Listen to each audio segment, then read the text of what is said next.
ಪೂರ್ವ ಕಾಲದಲ್ಲಿ ದೇವರ ಮೇಲೆ ನಿರೀಕ್ಷೆ ಇಟ್ಟು ಭಕ್ತಿಯರಾಗಿ ಸ್ತ್ರೀಯರು ಸಹ ಹೀಗೆ ತಮ್ಮನ್ನು ಅಲಂಕರಿಸಿಕೊಂಡರು. ಅವರು ತಮ್ಮ ತಮ್ಮ ಗಂಡಂದಿರಿಗೆ ಅಧೀನರಾಗಿದ್ದು ಯಾವ ಭೀತಿಗೂ ಗಾಬರಿ ಪಡೆದೆ ಒಳ್ಳೆಯದನ್ನೇ ಮಾಡುವವರಾಗಿದ್ದರು.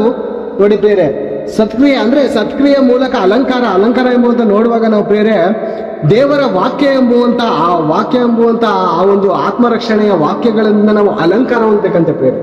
ಇನ್ನೊಂದು ವಾಕ್ಯದಲ್ಲಿ ನಾವು ನೋಡುವಾಗ ಪ್ರೇರೆ ಒಳ್ಳೊಳ್ಳೆ ಗುಣಗಳಿರುತ್ತೆ ಪ್ರೇರೆ. ಆ ಒಳ್ಳೆ ಗುಣಗಳು ದೇವರ ವಾಕ್ಯದ ಮೂಲಕ ನಾವು ಧರಿಸಿಕೊಂಡಿದ್ದಾಗ ಸೈತಾನ್ ಏನ್ ಮಾಡ್ತಾನೆ ಗೊತ್ತಾ, ಅವನ ಕೈ ಆಗಿಲ್ಲ ಅಂದ್ರೆ ಇನ್ನ 7 ಜನ ಕರ್ಕೊಬರ್ತಾನಂತೆ ಪ್ರೇರೆ 7 ಜನಕ್ಕೆ ಕರ್ಕೊಬರ್ತಾನಂತೆ ಪ್ರೇರೆ. 7 ಜನಕ್ಕೆ ಒಬ್ಬನ ಕೈಯಲ್ಲಿ ಆಗ್ಸಲ್ವಾ ಸೋಲಕ್ಕೆ ಭಕ್ತನ್ಗೆ ಪ್ರೇರೆ. ಪ್ರತಿದಿನ ನಾವು ದೇವರ ವಾಕ್ಯವನ್ನು ಓದ್ತೀವಿ, ಪ್ರಾರ್ಥನೆ ಮಾಡ್ತೀವಿ. ನಾವು ಹೊರಗಡೆ ಹೋದಾಗ ನಮ್ಗೆ ದೇವರ ವಾಕ್ಯವನ್ನು ಕುರಿತು, ದೇವರ ಒಂದು ಕಾರ್ಯವನ್ನು ಕುರಿತು, ದೇವರ ಚಿತ್ತವನ್ನು ಕುರಿತು ನಮ್ಗೆ ಆಲೋಚನೆ ಬರೋದಕ್ಕೆ ಸೈತಾನ್ ಬಿಡಲ್ಲ ಪ್ರೇರೆ.